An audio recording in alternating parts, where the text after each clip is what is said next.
Hey everyone, how's it going? So, what are we working on today? Well, I started working on this one yesterday, and it was confusing me a little bit until I finally started to figure out what was going on.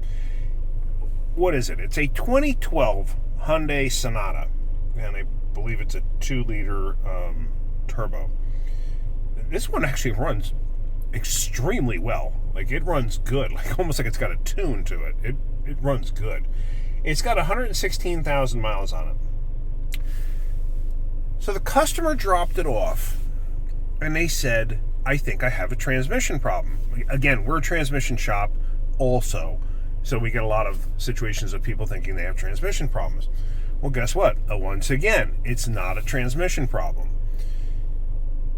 Had they brought it into another shop, the likelihood of them putting in a transmission and not fixing the problem is always pretty high. And we've run into that where people put transmissions in and it's not fixed the problem because it was never a problem to begin with. So what's her complaint? Her complaint is it starts bucking and shuddering, and it's undrivable almost when it happens. And then she said she's afraid she's getting rear end. She said she thinks the transmission's slipping. Okay. So I took it for a ride. I couldn't get it to do anything. It's like, what the heck's going on? And I took it for a good ride, probably 8-10 miles. Couldn't get it to do anything. So I'm like, well, customers don't just drop their cars off for no reason. You know, it's an inconvenience to them, so I'm sure something's going on, but I'm not duplicating it. So I literally got within a block of the shop, and I made a turn, and all of a sudden I was just like, did something just happen? Like, it happened so quick, I wasn't sure if it was maybe the road, the turn, did I hit something in the road? Like it was just a weird sensation in the vehicle, but I couldn't pinpoint it. And I was just like, I did feel that, but I didn't know what it was. Excuse me, sniffles. I've got allergies going crazy again. So I was like, all right, let me grab the scanner. So I grabbed the scanner, but I don't know what I'm looking for. There's no codes. There was no codes in it. I did scan it ahead of time, and there was no code, so I didn't take the scanner with me. So I took the scanner with me, and I had it on data, but it's like, you have 300 points of data to look at, so how do you pinpoint what's going wrong?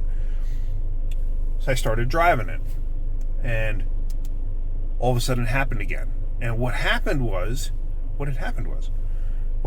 all of a sudden it just kind of like fell on its face, like it lost power. So I'm like, okay. But it was like momentary, but I definitely was pinpointing what was going on. It was a loss of power. So I was like, okay, did it just lose fuel pressure and then come back? Like, I wasn't quite sure what had happened. So I started narrowing down data points. So I started looking at like mass air meter. I started looking at I want to see if maybe something was zeroing out and just taking the motor down at that point. I looked at fuel trims and stuff like that. But no, everything was like nothing erratic was happening. And then I finally got it to do a little more consistently for a period of time. And I was like, it feels like it's losing throttle. So I went and I looked at the throttle body. And then all of a sudden it happened like really bad for like a short period of time on the road. And I could see the throttle body angle go to 0 or whatever the number actually is, or basically flatline to like idle point. So I'm like, oh great, okay, I'm on to something. It's a bad throttle body, or is it? May not be a bad throttle body. Could be a pedal. The pedal could do the same thing. But remember, no codes at all, nothing. So I was like, all right. I went and I found the data PIDs for pedal and along with throttle body. Because if I can watch both and I can see all of a sudden the pedal go out and the throttle body go out at the same time, well, hey, then it's a pedal or wiring. But if only the throttle body goes out and the pedal stays consistent, then, hey, it's a throttle body or wiring. So I got the PIDs up and I have them up right now. And it wouldn't do it again. I drove the car for 45 minutes, would not do anything wrong. So I could never see the data. So I'm like, I wonder if it's just a certain heat soak in the cycle of the engine. I don't know. So it's like, I got to get this to happen a little more consistently. So I figured today, first thing in the morning, let me try it out. So I have all the data up, and let me just show you what I'm looking at. So here we have accelerator pedal position 1 voltage. Now, if I hit the gas pedal, you see it increases. Pedal position 2 formula, because they have it's kind of a redundant system, 1 and 2. And as you see, it changes. Now, here's the throttle body response. Here is the sensor angle 1 voltage, and you can see it change. If I just do a quick blip, it goes shorter. If I go a longer blip, it goes longer. And then same thing on voltage 2. So, like I said, these two actually went back to the idle point, which that right there, that flat line there, right there, that is the idle point. I never got to see the pedal because I wasn't on it yet, because I wasn't sure what I was looking for. So, but now that I know what I'm looking for, I need to see, am I losing pedal or am I just losing throttle body? I'm going to guess right now, educated guess, only because, I've been doing this for years, it's probably a bad throttle body. But until I can verify it, I don't want to just throw a throttle body at it, because I have seen bad pedals do this too. But usually when a pedal does it, it will set a code. And like I said, there are no trouble codes in this system. So let's take this thing for a ride. Let me see if I can get it to do it.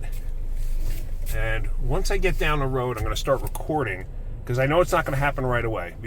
Watch, it's probably going to happen right away now. But then I'll start recording and see what we can't see. All right, let's get going. Okay, it finally did it. I was recording the whole time. It finally did it. I actually was going through an intersection when it did it, and I almost got stuck in the middle of the intersection, and I hit the gas pedal a couple times, and all of a sudden the car came back to life, and I went through the intersection, and I'm pulled over. I'm not sure what actually happened. I wasn't looking at the scanner at the same time. So I had recorded it, so now let's look at the recording. Let's see if we can't see what happened. All right, so this is the actual recording. Let's see. I don't know how do you fast forward this thing? Oh, like this. You know what? Let me get up to a different spot, because the sun is right in my face. But I think there's a spot up here where I can either pull over, or turn around. And I think I'm better off turning around. Hang on a second. Maybe not. At least not right here. It's too busy of an intersection. I think I have a bridge coming up, an underpass, if I'm not mistaken, where I can pull over. This is a massive industrial park that I'm in. And like, they even have their own highways. That's how big this industrial park is. And let's see, I think I can pull over here. I know I can on the other side. I don't know about this side. Yeah, I can't on this side. I can on the other side. All right, I can go up and turn around and go on the other side, which would be the best bet. So let me do that. I have the recording still playing. I think, yeah.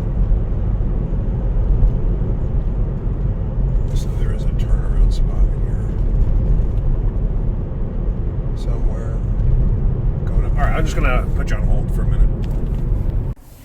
Okay, so what we're looking at here is we're looking at the throttle position, the actual throttle, the pedal position, I should say. We're looking at the pedal position, and we're looking at the response the throttle body's giving, or basically what it's doing. So let's look here and see what we got. So while I was driving, so the blue and the orange are the pedal, those two, and you can see they kind of mirror each other. This throttle position sensor reads backwards of the other one. You can see this one's kind of following. This is what the throttle body's doing, this purple one down here. So now, as we hit play, I was sitting at a traffic light at the intersection there. We're going to hit play. And then at some point, I start to accelerate. You'll see this one come down. This one basically is a mirror image of this one, or it's supposed to be. You can see this perfect flat line is the pedal. The slight jumble there, that is the throttle position, because of course it's adjusting for air conditioning and stuff like that kicking in to keep the idle where it needs to be. So at any point, yeah, there we go. So I start to accelerate. You see the two merge together, You can see the blue and the orange right there. That's the pedal position. And then bam, it goes back to idle. However, you could see where I'm actually giving it more throttle. I'm flooring the pedal here, trying to make it do something. So the pedal is fine. The pedal is okay. It's not the pedal. It is the throttle body or the wiring. I'm going to go with the pedal. I mean, I'm going to go with the throttle body. I don't think it's the wiring. I think I feathered it slightly here. Yeah, right there. You can see I feathered it and then floored it. It's just changing the scale. That's all it's doing by moving it down there.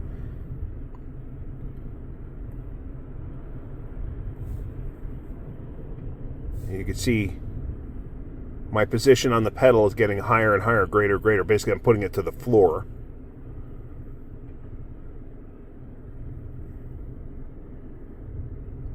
And then I think I let go. And then once I let go, all of a sudden, everything else came back to life.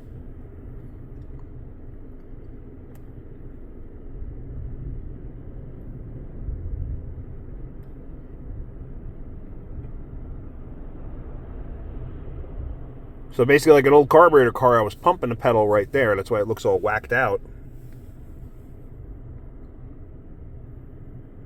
But yeah, okay, that's where I pulled over, was right there.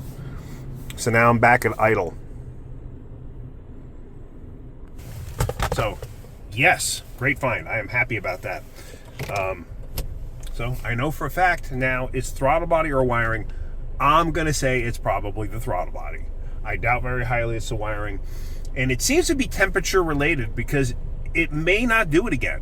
It just seems to be like a certain window of time. Because like I said yesterday when it happened, and it did it, and then I got it to do it consistently a couple times, and then it stopped doing it completely. And like 40 minutes or 45 minutes or even an hour, whatever it was, worth of road testing, and I kept doing the same loop over and over and over again, and I could not duplicate it. It didn't happen. Like as if the heat soaked through the motor, got higher, got greater, and that's what changed things. So temperature plays a very pivotal role in how things operate in a vehicle, especially when you got certain electrical problems like this. So I'm very happy. So yeah, let's get back to the shop and let's get a throttle body on order. I'm going to find out how soon it's going to, or how long it's going to take to get a throttle body for this thing. But I'm pretty confident that's going to fix it. I'm 100% confident that's going to fix it. So just going to wait for traffic to clear. But yeah, let's get back to the shop. Hopefully I can get one today and I can wrap this video up today. If not, this may end the video, but we're going to find out. All right, I'll get back to this soon. Okay, so as it turns out, this thing has a car shield warranty, and we can't get the throttle body for several days. So, looks like this is going to be put on hold. So I'm going to end the video here. All right. Well, at least I know what the problem is. When I get to doing the throttle body, we'll do another video. All right, guys. Hopefully you got something out of that video. If you did, hit that like button. If you could, please subscribe. All right, have a great day. Keep wrenching.